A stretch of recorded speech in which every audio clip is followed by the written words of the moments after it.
ખાનગી વાત હતી હું ઈ તો કયો. જમાઈ રાજ, આપણી પાસે 10 વીઘા જમીન છે અને આજની તારીખમાં એની વેલ્યુ 3 કરોડ રૂપિયા છે. 3 કરોડ? હા, અને એમાં મેં સવીનું નામ નાખી દીધું છે જમીનમાં. વાહ, ખરેખર તમારી દીકરીનું નામ જમીનમાં નાખી અને તમે બહુ ઉત્તમ કામ કર્યું છે. તમે સમાજમાં એક મેસેજ આપ્યો છે કે છોકરા કરતા વધારે ઇમ્પોર્ટન્ટ છોકરી હોય છે. તમારી દીકરી કેટલી દુખી છે પૂછાય ને તમે. હા બાપુજી, હા તમારા જમાઈની વાત ખરી છે. અમે કેટલા દુખી છીએ, ખાવા રોટલો નથી, ભાડે રહી, આ ભાડા ભરવા પડ્યા. જો તમે મારો ખોટું તો મંગળસૂત્ર છે, મારે કઈ હોનોય નથી. તમને ખબર છે સવારમાં ઉઠે ને એટલે સવી કોનો ફોટો જોવે? બાપુજી તમારો.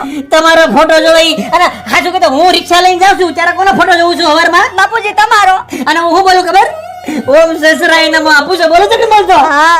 અમે કોઈને કહેતા નથી. એ સોરના પેટનાથી સાવધાન રહેજો. જે ગામડે વોચમેન રાખ્યા